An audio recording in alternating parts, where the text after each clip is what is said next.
चलिए शुरू करते हैं अपने प्रीलिम्स की तैयारी। Regarding the national maritime heritage complex NMHC at Lothal, वहां पे डॉकयार्ड था, है ना, शिप का। Okay, consider the following statement. पहला है, it's being developed by ministry of culture to showcase the maritime history of Indus valley civil. बिल्कुल गलत, मिनिस्ट्री ऑफ शिप पोर्ट्स वो देखती है, तो पहला स्टेटमेंट तो बिल्कुल गलत।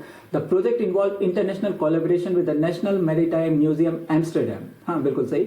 Lothal is recognized as a site of various earliest known man made dockyard. हाँ सबको पता है, राइट। तो हाउ मैनी, अगेन बहुत आसान, दो तो बिल्कुल सही है। स्टेटमेंट वन इनकरेक्ट है, because NMHC is a flagship project of Ministry of Port, Shipping, Waterways, not the Ministry of Culture.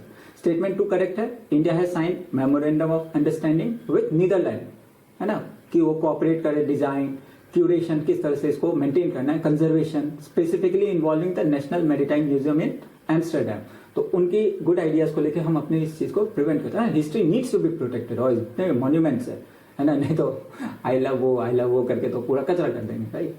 Statement 3 correct है आपका। लोथल जानते हैं ना, excavated in 1957 is a world renowned, it's a man made dockyard dating back to approximately 2400 BCE.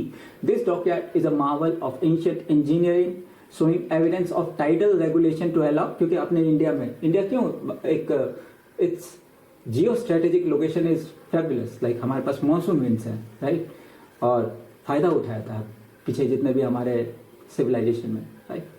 allow ship to enter the port, तो ये लोथल का बात है ना। NMHC aims to integrate the ancient legacy with modern technology, creating a world-class museum and research center. It serves to highlight India's continuous maritime tradition, which facilitates trade and cultural exchange with region as far as था उस समय cultural exchange Mesopotamia, है ना, Iraq तक, Egypt तक, okay, Greece तक, Roman, है ना,